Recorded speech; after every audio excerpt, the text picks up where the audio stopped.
Hello, my name is Philip Camella, and today we're going to have a conversation beyond science and religion. Breaking new ground in thinking, exploring the outer limits of what we know about the world and ourselves, unhindered by common beliefs and perceptions. This is Conversations Beyond Science and Religion, taking on subjects from the Big Bang, the multiverse, and evolution to the supernatural and the new rising consciousness. This is where scientists, philosophers, New Agers, and spiritualists come together to discuss where this world may be heading. Now here's your host, lawyer, philosopher, and the author of The Collapse of Materialism, Philip Camella. Now, Socrates famously said that philosophy begins in wonder, but the same thing could be said about life itself. When we look beyond the mundane and the normal, we encounter a world of wonder. Through the eyes of modern science, we see the vast reaches of the cosmos. We're told that there's 100 billion galaxies, each with 100 billion stars. When we read about the findings of modern science, we cannot help but be dazzled by the size and breadth and complexity of the universe. At last count, the observable universe was something like 44 billion light years. We constantly read stories about the mysteries of the cosmos, the dark matter and dark energy that make up something like 95% of all the matter and energy in the world. Not a day goes by when someone doesn't write an article about black holes and what's going on in those mysterious places. We read about whether there's livable planets like Earth out among the cosmos. But then when we look beyond this world of modern science, its world of impersonal particles and forces, we see a few things that should make us again stand back in either greater awe. And this is the interconnectedness of the universe, the harmony and fine-tuning, the odd feature of the universe where we have billions of organisms somehow struggling for life, striving for life. And then moving beyond, we encounter events such as near-death experiences, mind over matter, precognitive dreams, remote viewing, mediumship, premonitions, faith healing, all these things that should not really occur in the modern world of materialistic science. And then we see something else that's also a bit puzzling for those who only believe in impersonal particles and forces, and that is humankind's search for meaning. Now, I'm happy to say that on today's show, we have Ervin Laszlo, who, over the past 60 years, has probably been the world's leading advocate in pushing the envelope of our understanding to incorporate the full breadth of human experience into a scientific worldview. Twice nominated for the Nobel Peace Prize, he did receive the Nobel Peace Prize in 2001. He's authored more than 70 books, translated into 20 languages, published more than 400 articles and research papers, including 6 volumes of piano recordings. He's the recipient of the highest degree in philosophy and human sciences from Sorbonne, the University of Paris, the coveted artist diploma of the French Academy of Budapest, all sorts of additional prizes and awards, including 4 honorary doctorates.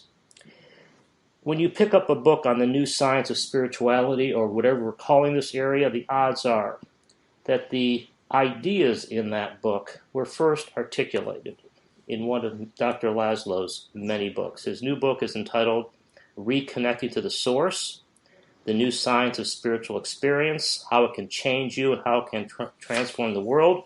It's soon to be out, and we're happy to have Dr. Laszlo on the show today, calling in from Italy. Doctor, welcome to the show. Well, I feel wonderful to be here. Look forward to talking with you. Yeah, well, I think that anyone who doesn't know about you should. And I believe that most people who tune into this show, Conversations Beyond Science and Religion, have heard of you or have read one of your books. And again, it's a real pleasure to finally connect with you on this show. Now, in reading about your background, I'd like to start off with some sort of context questions here. But in reading about your background, you started all out as a concert pianist, and you're now considered a spiritual, intellectual leader of the world. Was there something in your background that triggered this change in your career path? Well, purely biographically, the background was that my mother was a pianist, a piano professor at the academy, and my uncle, her brother, was a philosopher. So as a child, I got both influences, practicing with my mother to become a concert pianist, and then talking, having dialogues and discussions. I'm also listening to my uncle, talking about his view of the world and the problems of the world and the big questions of life. And so first I became a concert pianist, but then as I went along and was quite a successful concert pianist playing concerts all over the world, I started itching, sort of wondering about what more can I know about the world than what I know already or what I couldn't just read in everyday publications. So I started thinking about the questions that my uncle asked, and that became a kind of a one-way street where we get more and more deeply into philosophical questions, as you mentioned.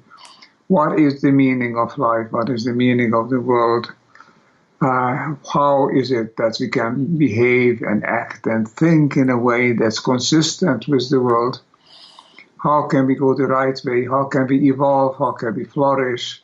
How can we avoid mistakes? All these questions that you ask, well, all those things are very difficult to go back to ignoring them or to putting them in the background. And whereas being a concert pianist is really a full-time, a full-life occupation, you can't indefinitely share them. And so after a while, the time came, the day came, then I had to decide. And as it happens, at that time, I got an invitation from Yale University to join them on a visiting appointment. And the question was, do I accept it or not? Because if I accept it, then I can't, obviously, pursue my concert career. But if I don't accept it, then I forego a big chance to meet people and to meet people and pursue my research. So I said, okay, I'll accept that invitation. And that's how it actually changed over from being a concert pianist to being an academic. Yeah, one thing that's really refreshing about your attitude is that you're not afraid. And in fact, I don't think you've been afraid for 67 years of asking the big questions. And in one of your books, Science in the Akashic Field, you say that your enduring interest has been to find answers to such questions as what is the nature of the world, what is the meaning of my life in the world. And I often think that one of the problems with our modern culture is that folks ignore the big questions, and we sort of jump over the wonder of the world. I'm just wondering what your thoughts are on that topic. Well, while I'm playing the piano, there's a wonderful way when things go well, when you feel that you can express yourself through music. It's a wonderful way to let your mind run open and free, and just to associate and to ask questions and to think of answers and to allow somehow answers to flow in. So that was a wonderful sensation while I was practicing as a concert pianist. And I never gave it up because I thought, I have this life. I want to find out about it as much as I can. I was not interested, I never have been, in making a career or making money. I was interested in finding out a little bit more about who I am, what the world is, what am I doing here.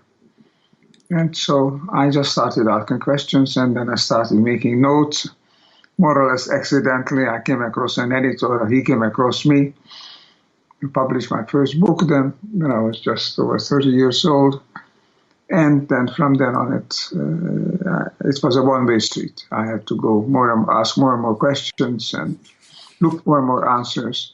And I noted down what I felt was worthwhile to communicate, which wasn't everything, but I tried writing. I always rewrite my books dozens and dozens of times. Whatever I feel that it sits well, I have a good feeling about it, then I share it. And that's what I want to do. Don't you think that part of the, and this gets into the concept of inspiration, but I've always thought that inspiration comes to those with an open mind and who are not afraid to break barriers. And it seems as if music has something common to that, because a musician sort of puts their soul into this musical form. And has that had any influence on the way you think? Because again, I want to emphasize what is so impressive about your writing is how free you are in your thinking. You don't seem to be intimidated by what you're supposed to believe. Well, first of all, because I didn't have a formal education. Okay. I didn't go through the mill, as it were. I see. I did get a PhD, but I never attended classes for that. I was invited to write a dissertation. That sounds good to me. And so basically, I had no other concern for most of my life than trying to satisfy my curiosity, my yearning to make sense of what there is. So I am not afraid. I'm not worried about my colleagues, about criticism. I hope that it generates what I write, what I think generates comment. Let's explore things together. So in the course of your career, Guy, you've been at this for, I'm losing track of time, but at least 50, 60 years.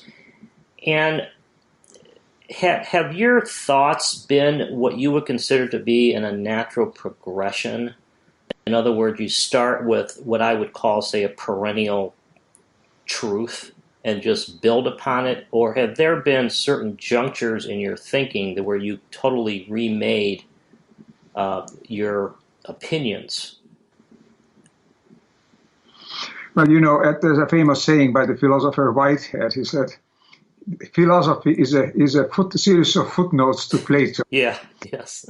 And so I said myself, my writings are a series of footnotes to my initial ideas. Yeah, that's a good way to put it. Yeah. I have thought of everything that is worthwhile that I could ever think of already in the very beginning. Yeah. While I was playing the piano, these thoughts came to me. Yeah. I used to a piano I was at that time living in Switzerland. My study, there was a piano I was practicing. I had a little Remington manual portable typewriter sitting on a desk about 2 yards from the piano. And every once I would get up from the piano and start banging out some ideas that I had, then went back to the piano. And that went on for several years. And all the ideas that I ever had somehow came through that alternation of music and thinking. Yeah, I think that the truth is really simple, and it has something to do with oneness, unity, harmony, togetherness. And we go through time trying to put this truth into writing, into words that folks resonate with. And that's sort of, because I'm the same way. I mean, in college, I was a philosophy major, as I mentioned earlier, and in my first year in college, I sort of, I'm reading Berkeley and Kant and Hegel and Descartes, and I sort of had this thought about how to put this all together. I might also say that I also read some books on Darwin, by the way, that also in quantum theory, but everything that I've done is very similar. It's trying to reach a higher level of understanding of the one truth so it could be articulated. Is that something like what you're doing? So yeah, I think so. That's fair to say. Yeah. Yeah, because one of the struggles, and I experience this every time I do one of these shows, which is that there is so much good scholarship out there. For example, I had Michael Behe on the show a couple shows ago, and the second time. And there's been Tim Freaky, who I think you also know. Yes. And these guys, I mean, like for example, Professor Behe is a real scholar, and he's still trying to break through. I mean, the folks that are on the intelligent design side of the equation, whether it's classically intelligent design or not, is another question of whether it's the closed-minded version of that school of thought is another question. But it's amazing to me that despite the scholarship exhibited by many writers in this area, there has not, as far as I can tell, been a breakthrough in the modern science perspective. What do you think of that? Have you seen any changes in sort of breaking down the citadel of the materialistic worldview or paradigm?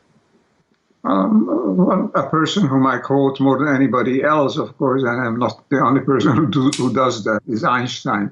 And he practically said everything that needs to be said about this kind of breakthrough. What's most remarkable about the world, that it's coherent. Yeah. That is something that we can understand. And that we have to start from the beginning, not with preconceptions.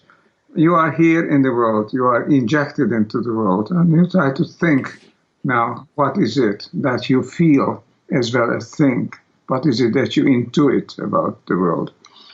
And that is something that one has to come from inside, from ourselves. So I don't think there has been, to answer your questions, a progression in my thinking. It has been a recapitulation and elaboration and articulation all along. Yeah. Yes.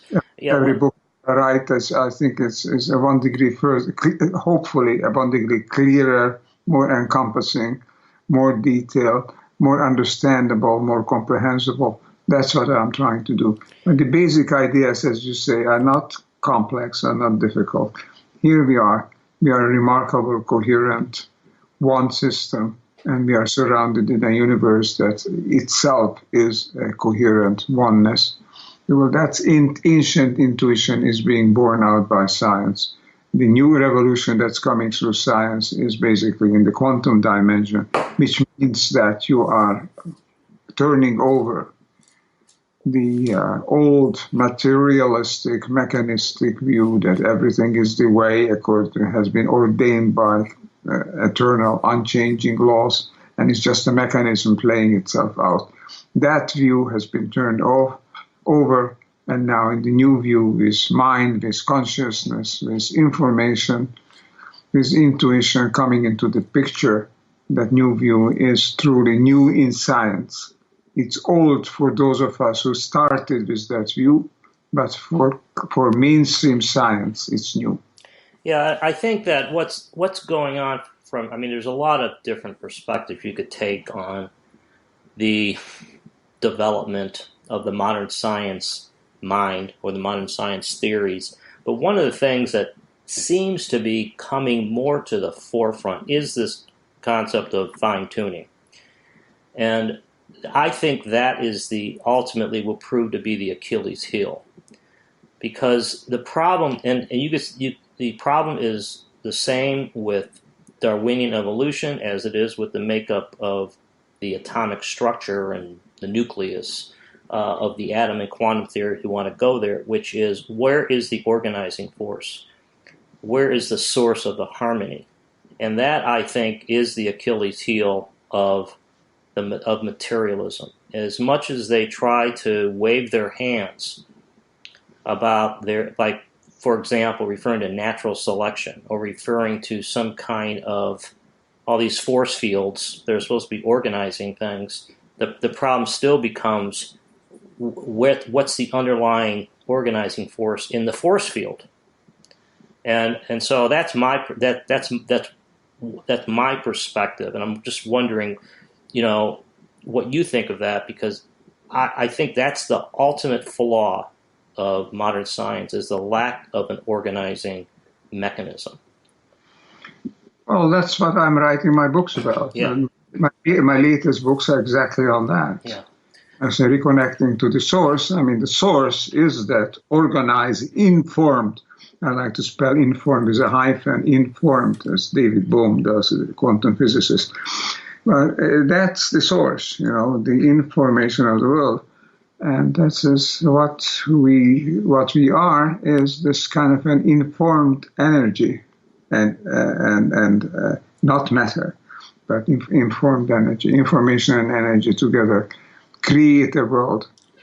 And that is quite a different metaphysics than the mainstream science still coming from Newton. Darwin was on the right track, except that he interpreted things in a way that we no longer can agree to, as purely the interpretation of the fittest, which actually wasn't so much his interpretation as that of his followers. He was talking more about love and connection and coming together in cooperation than he was talking about fitness and egoism. But there is this big changeover from the Newtonians to the Einsteinians and to the quantum physicists. By the way, not Newton. Newton himself was a deeply spiritual person who has these deepest intuitions. His letters conserved in the British Museum speak to that.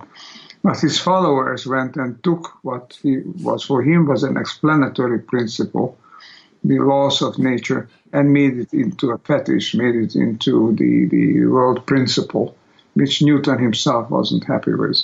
By the way, he wrote very interestingly about talking about what's behind it all.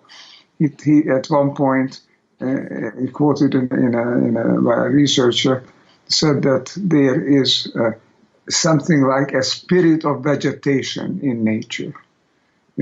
Vegetation is something that grows, that flowers. And he says, in all of the universe, there is a spirit of vegetation. So that's something more than the known mechanistic laws.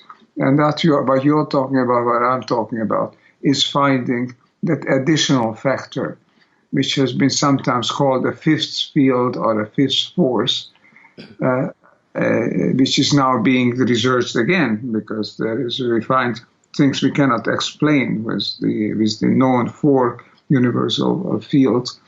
So there is more to it than meets the eye. As Shakespeare said, there's more to it than we can even imagine and think of in the world. And we are gradually moving in that, taking that additional factor more seriously. Yeah, I think that a little bit of history helps, and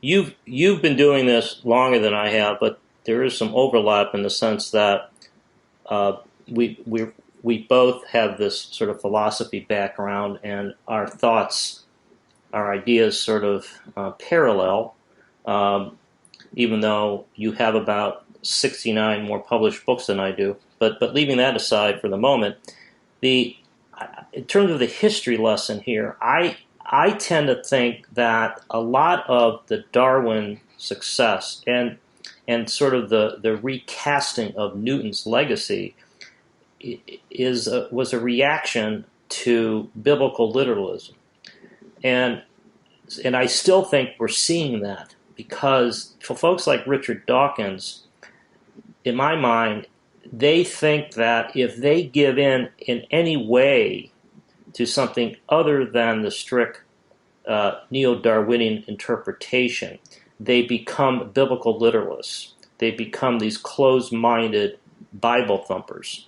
And the problem is that they're not reading the books very well. They're not reading folks like you and Ken Wilber, who are talking about rising consciousness and go and sort of the evolution of the idea, as opposed to the dichotomy being materialism or creationism. And I think that's something that you really articulate well and persistently, that you have to evolve the theory. You have to rise above the materialism and the creationism. And I'm using creationism as a sort of a stand-in term for biblical literalism. you have to rise above that and have this alternate choice, which is, I think, what you're doing. I mean, you are saying you got to change the paradigm by moving beyond it. Is that correct, Doctor? Well, by paradigm, I mean not just science. Yeah. Originally, Thomas Kuhn meant as a paradigm applying to scientists and scientific theories. But I think a new paradigm is everything, the way we think of ourselves and of the world, the totality or the basic fine-tuning, to use the word that you like, the basic fine-tuning of our mind to the universe. That has to be time and again, it has to be updated, revised, refined, because there's more and more information is coming to us, and we need to encompass all of that. But the key idea doesn't mean that really is affected. The key idea is either the world is a mechanism, it's like a big machine, or it's like a big thought. James Jeans, the famous astronomer about 100 years ago, said the world is more like a big thought than a big mechanism. Right. And that comes from an astronomer, Yeah. And that's because we are recognizing that now. I mean, the world is not a mechanism. If anything, is something creative like a cosmic mind. But all that, the rest is interpretation. But you have to be open to the fact that the world is constantly creating itself. It's open, and that it evolves, and we are part of that evolution, which is non-mechanistic, non-materialistic. It is self-creative. It's based on information and bringing forth wholeness and oneness. That's the basic philosophy. Whatever we say more, it always comes back to that. Yeah, I want to get into the your notion of information in a couple of minutes here. I want to just sort of underline a couple of things you've said, which is that many of the world's greatest scientists, and I'm talking about orthodox scientists such as Einstein, Planck, Schrödinger, have had a spiritual side to them. And I don't know who was the one, you probably know, who was the one that said the most incomprehensible thing about the universe is that it's comprehensible? And I think Einstein said it among others.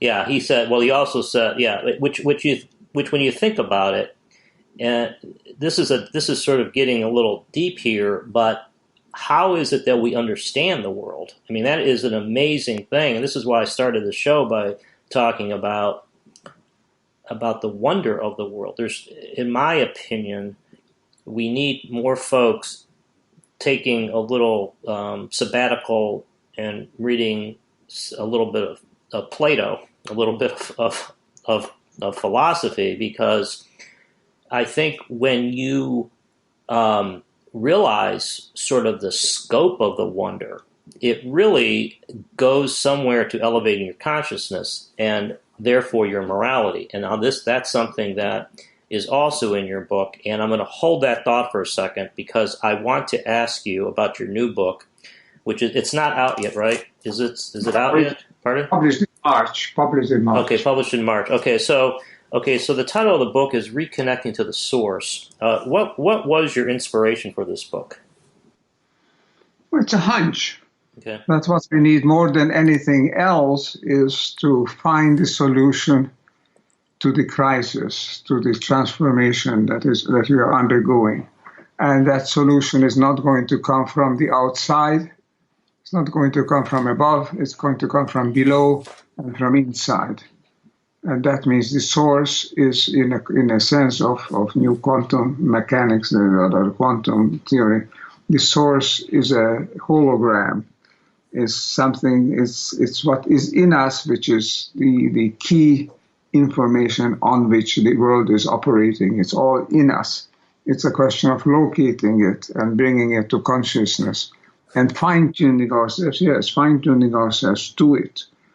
So the idea was reconnecting, and I'm still working on reconnecting. I've just written an article for the Watkins Body, Mind, Spirit magazine, which will be a feature piece in the June issue.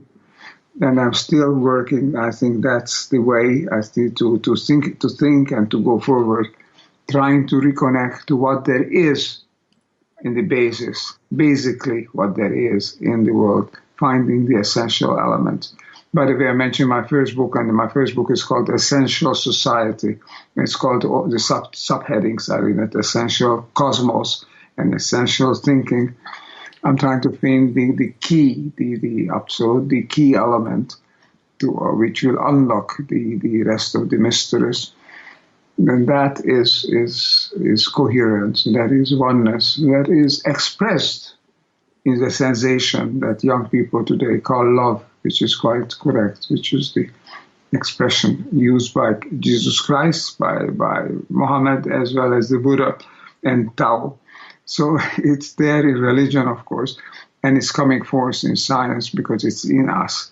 So why did I write this book? Because I think that what we should try to find collectively together as much as possible, explore what there is in us, which is a hunch, an intuition about the true nature of what the world is and who we are, and align ourselves with that, because then perhaps we will not be making these horrendous mistakes of corrupting and society and degenerating nature, doing all those unsustainabilities that threaten our very survival today, going back into us, perhaps a kind of a theological, religious quest, but quest in the context of science, of a massive inquiry into what we know about the universe. Because what we know is not just a mechanism. What we know, as we said a moment ago, is the universe is a creative thought, and that is in us. Our mind, our consciousness is part of that. Well, one of my major criticisms of I call it the material science worldview. You call it scientific materialism. There's all sorts of descriptions of it, but we're talking about the same thing. The worldview being where all that exists is matter in motion, no mind, no intelligence, and no purpose, I might add as well. But one of the things that strikes me as a very dangerous and, in fact, underappreciated danger of this worldview is that by separating ourselves from the world, we disconnect ourselves from something I think we have a role in creating, and we sort of treat it as an alien object. You know, we poke and probe the heart, the human soul. We view other people as strangers. We view foreigners as aliens. We do all these things without appreciating the connectedness, and that to me is disastrous.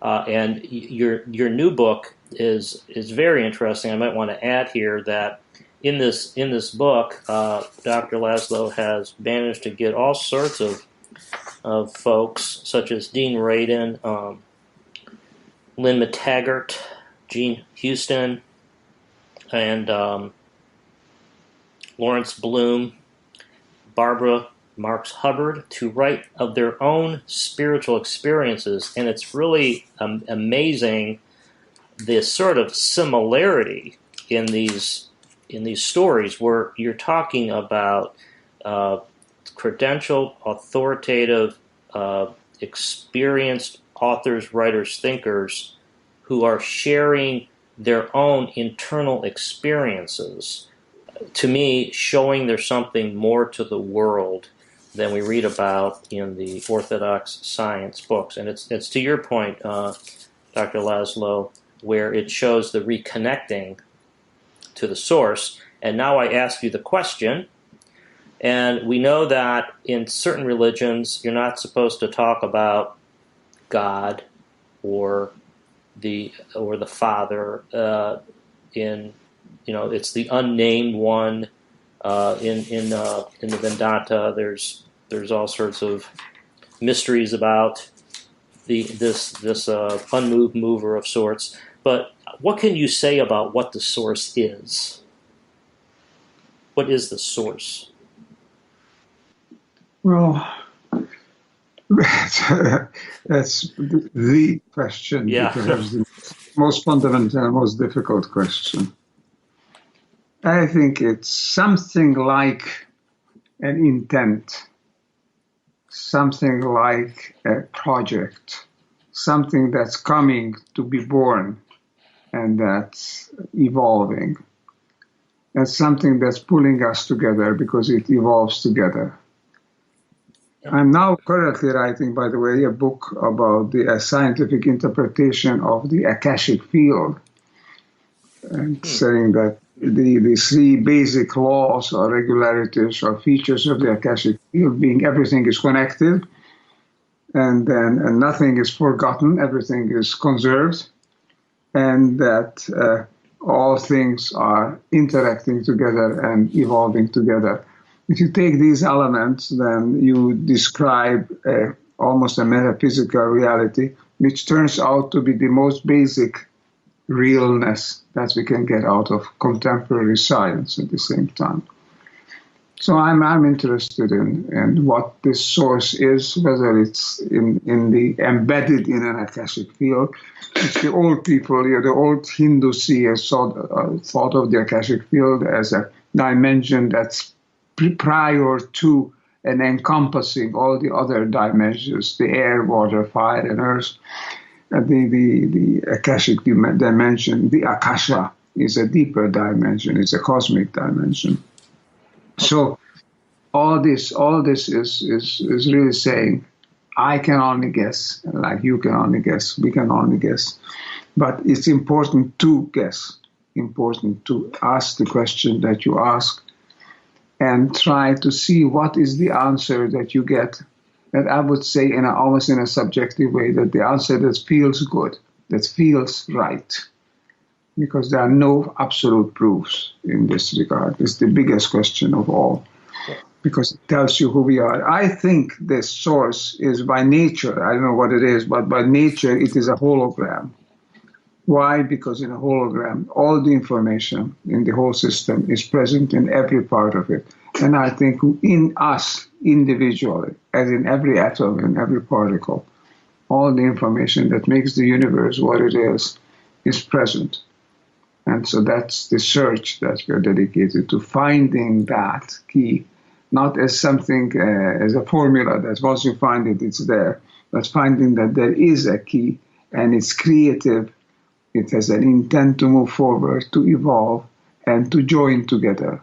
And oneness, wholeness, and love are very good sensations, expressions of this creative source. You used the term Akashic field, and you have written a lot on this. And for those who are not familiar with your use of the Akashic field, what is the Akashic field? And I hate to ask you this, but how is it related to source? Well, the Akashic field is an expression. It's difficult to formulate these things. But I think the Akashic field is an expression, a manifestation of the source in the universe. We can start with that idea that now in quantum physics is through David Bohm is generally accepted, that there is a deeper level of reality which Bohm called the implicate order.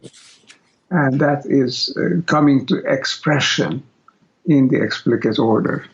And we know that it's the observer, by observing a phenomenon, can make it translated from potentiality into actuality. But without getting into technical details, the idea being that there is a deep dimension where all the information, where all the motivation, all the spirit, if you like, that is present and is being expressed in the world, it is there together in oneness. It's a Platonic world. It's a world of Plato.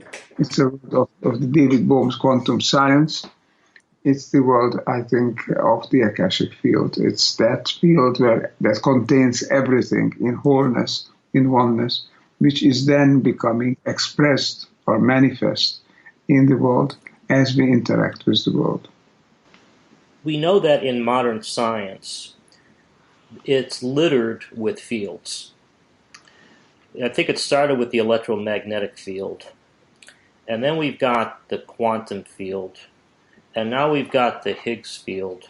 And if you keep looking, there are all sorts of fields. And it's interesting because I think these fields, at least the modern ones, sort of derive from the quantum notion that there is not a complete separation between particles, that there is interconnectedness in what we view as particles or energy.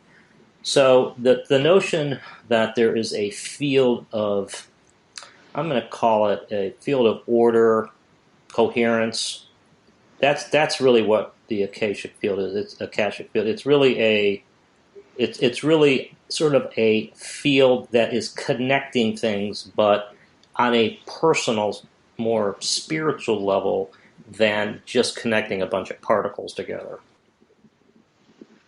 Well, the connection between a bunch of particles is the connection that we feel in us. Right. It's the articulation of belongingness in the universe. Yes. It's an attractor. I call it these days an attractor because that's acceptable to science. It's a term of something that is biasing or moving things at random interactions. So an attractor are being creating order. It's something. That is, I can only say something. We can call it an attractor. I call it, by the way, a holotropic attractor because it's oriented toward wholeness, holos, and tropism is a tendency or a direction of moving, an attraction of moving in some particular direction, moving toward wholeness in the universe from the Big Bang to the present time and into the future. It's a work of a kind of an attractor, which you can personalize as God, as a divine being. You can also keep it within immanent, keep it within nature, within the cosmos as an attractor. But there is something more than just a random mechanical interaction in the world. And that something whole, something more is oriented toward complexity, coherence, and therefore wholeness. Yeah. Now let me put a sort of interpretation on this, and there have been a number of books along this line, and I think Dean Radin, in his Entangled Minds book, got to this, but he's not the only one, which is that there are certain phenomena in modern science, the classic being action at a distance, and the entangled particles issue, that they then use that result, that experimental result, showing that widely separated particles between which information could not have been conveyed even by the speed of light are nevertheless in coherence. And then they use that fact to analogize to personal experiences such as remote viewing, intuition, the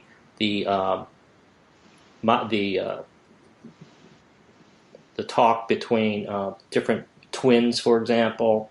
You're feeling if a loved one dies, sort of like this personal kind of connectiveness. And so my interpretation of this is that the Akashic field is something that is combining all of this phenomena as opposed to just the widely separated electrons in the entangled minds, in the entangled particle realm, right? I mean, that's sort of what the Akashic field is. It's that underlying field that does connect everything, including our souls, our spirits, our minds. Well, that's a very intuitively meaningful idea. I subscribe to this, yes, but this is the way that you express it, the way we can apprehend it, the way we can accept it and work with it, because it's an intuition at the same time that it works. And practically all of quantum science these days is based on the idea, which is then also called non-locality. Right. Things are not limited or restricted to being here and now. Things, in some sense, are everywhere and at all times. This is non-locality.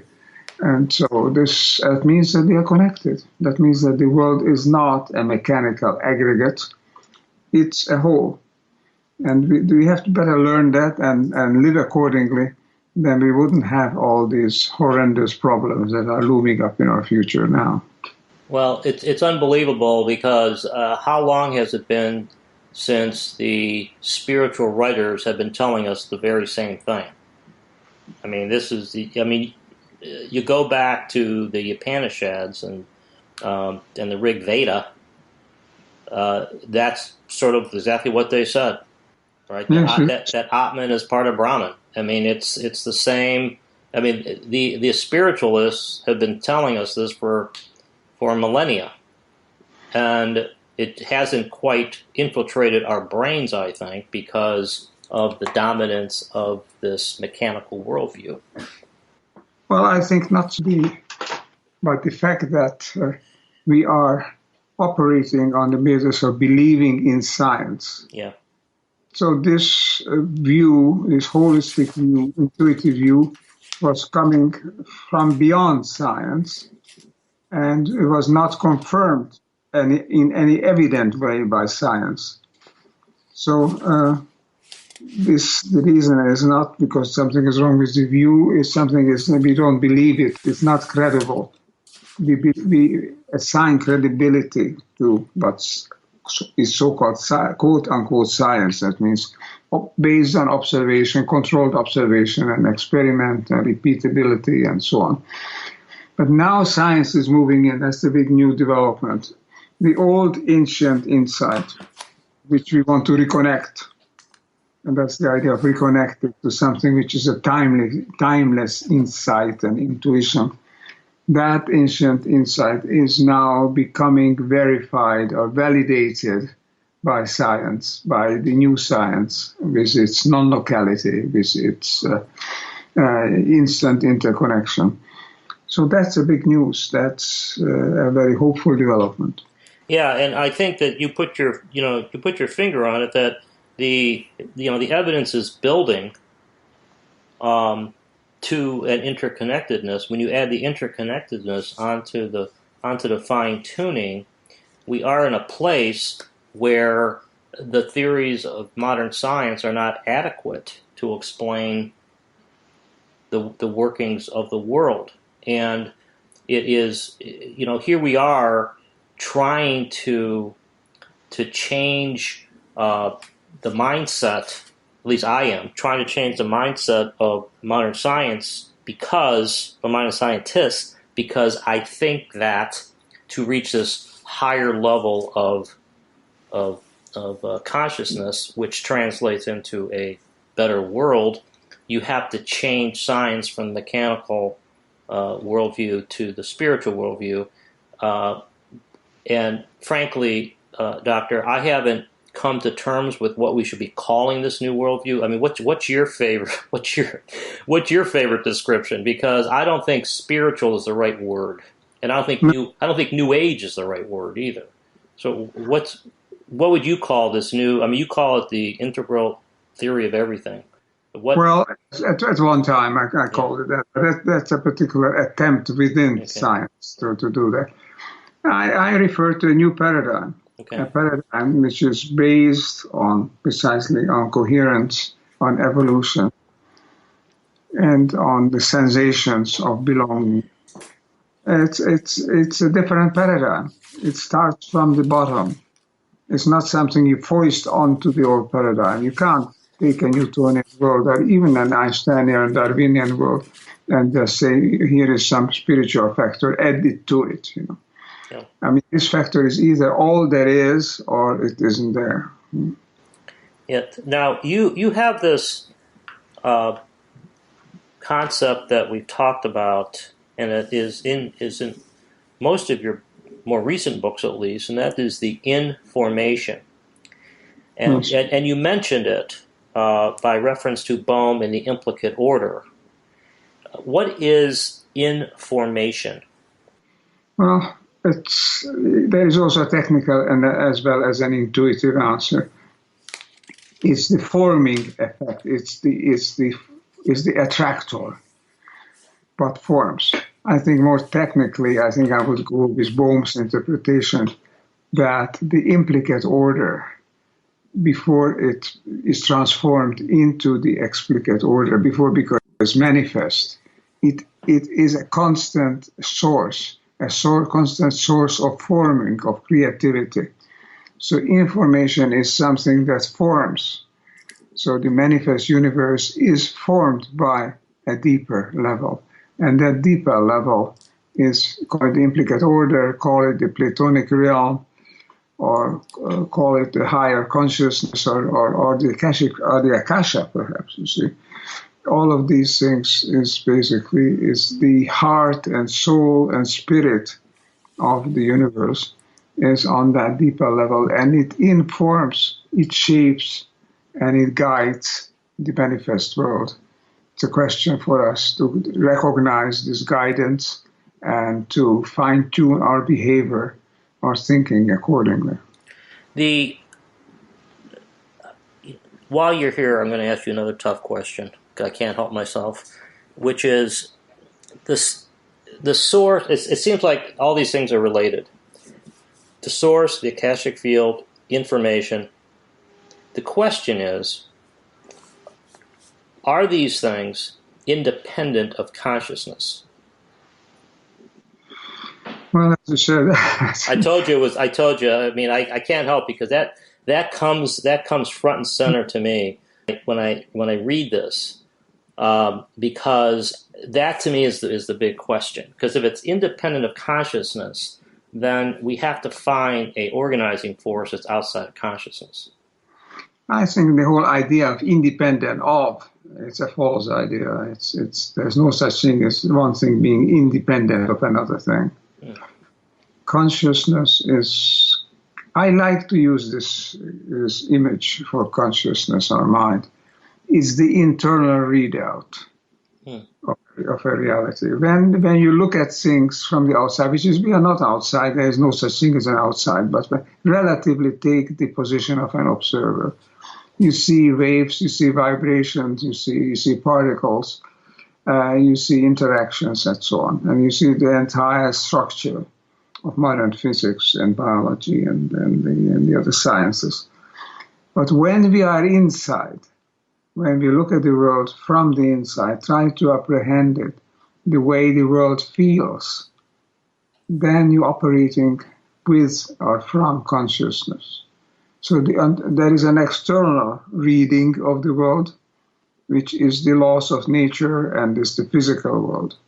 There's the internal reading of the world, which is mind, which is consciousness. It should be ideal, it should be the same thing, looked at it from a different perspective. So I don't think that has to do with two things. That was not a question of being independent of, because there's nothing to be independent of.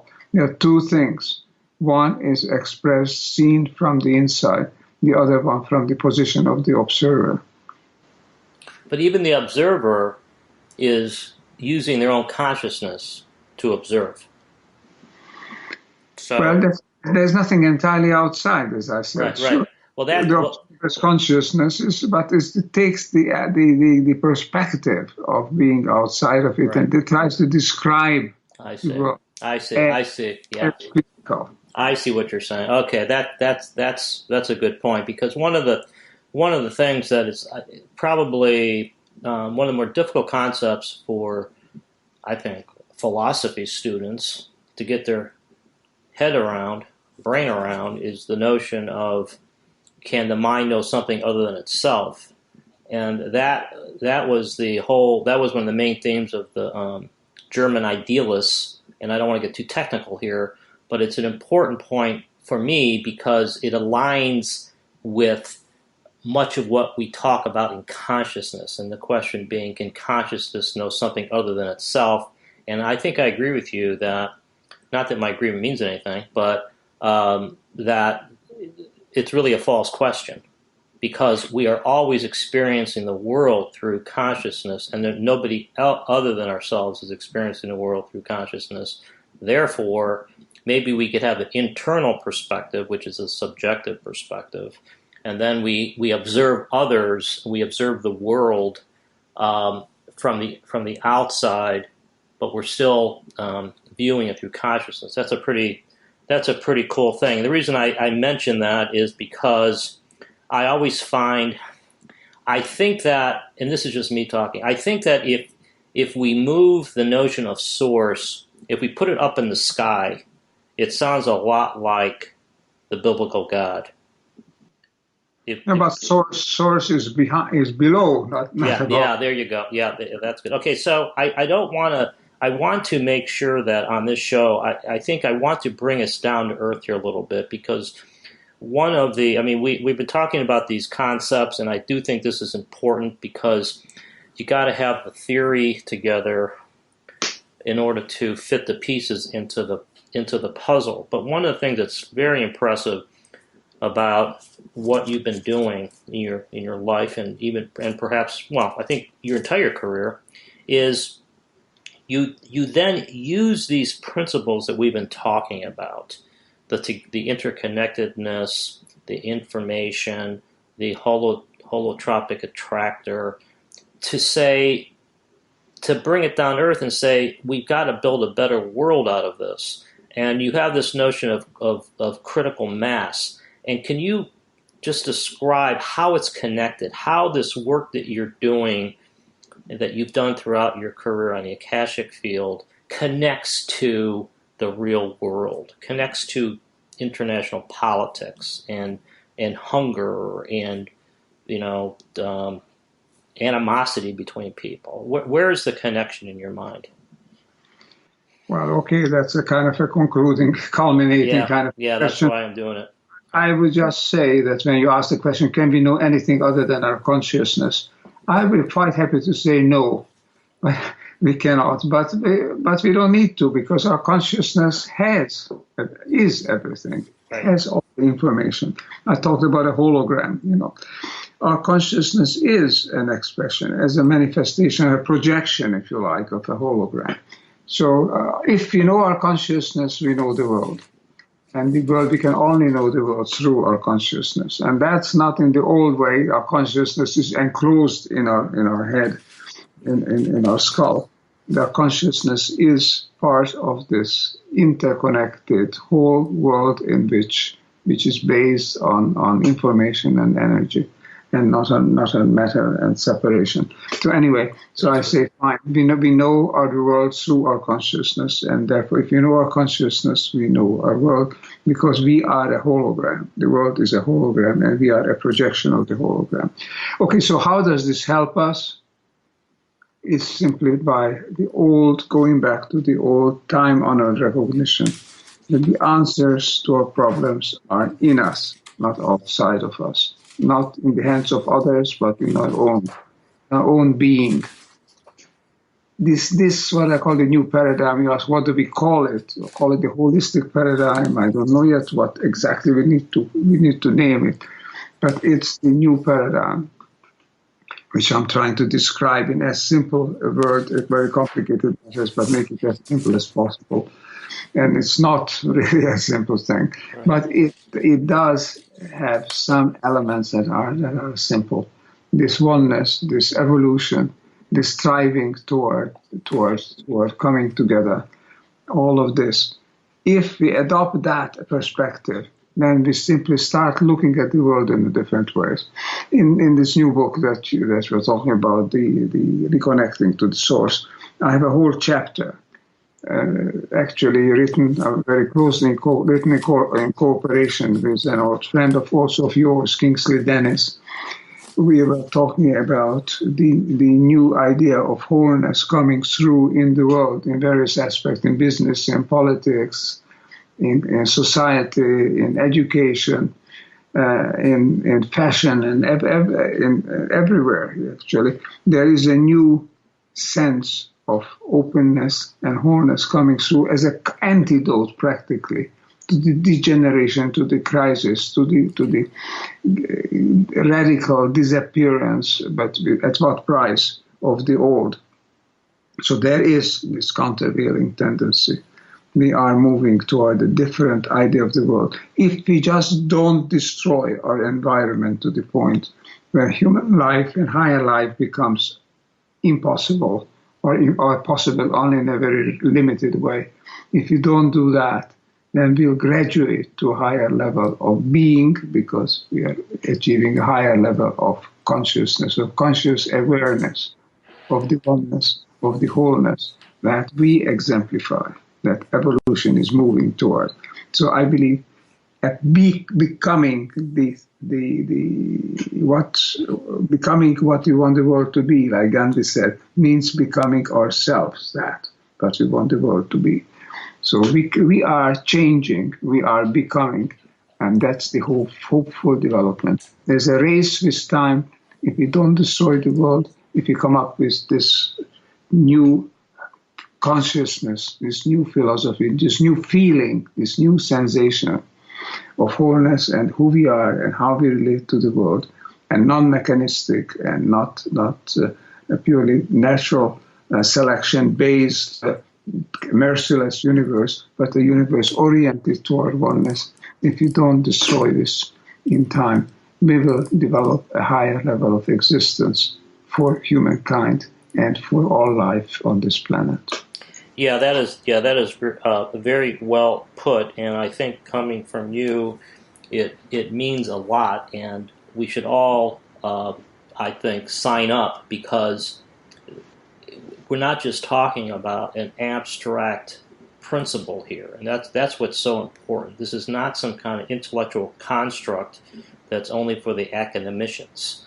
What we're really talking about, and I think what you're talking about, is that when you involve the human soul into your new worldview, into your new paradigm, now you are connected to science and you're connected to the truth and you have a stake in the venture. And I think that materialism, not both the economic version and the scientific version, are very dangerous because they separate the human soul from the world. That's my big complaint. That is ultimately the problem. And so you treat it as a foreign object, and when you get into the environmental degradation, that is a shining example of the problem. I mean, like for example, this is a whole other topic, and I am an environmental lawyer for what it's worth. The plastic in the ocean is just terrible. I mean, it's a crime. The fact that we are finding all this garbage from fast food society in the ocean. It just shows that we're not respecting the wonder that's the world. So, Doctor, I want to thank you very much for taking your time. I know that you have other commitments. In closing, is there anything that you'd like to add to what we've discussed on this show? You've talked about your new article coming out in the Mind Body magazine, and you're working on another book. Is there something else that you would like to add in closing? Well, just that I'm cautiously optimistic. I think that there is a development which involves the human soul or human spirit, which has a big payoff in environmental affairs. As long as we don't feel the hurt when we see some dirt on the beach and in the water, in pollution in the air, as long as we don't feel that as being a wound in our own body, we are going to rationalize it and not really act on it, to say it's somebody else's responsibility or we can make do with it as it is. We need to become that wholeness. And that means feel it, oneness, have the oneness with it. So that, I think, is the last thing I want to say.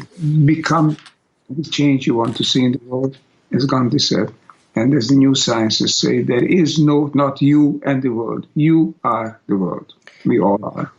And I think that is a great way to end the show. Dr. Laszlo, I really appreciate your time. This is Philip Camella. This is Conversations Beyond Science and Religion. Thank you for listening, and we'll see you next time.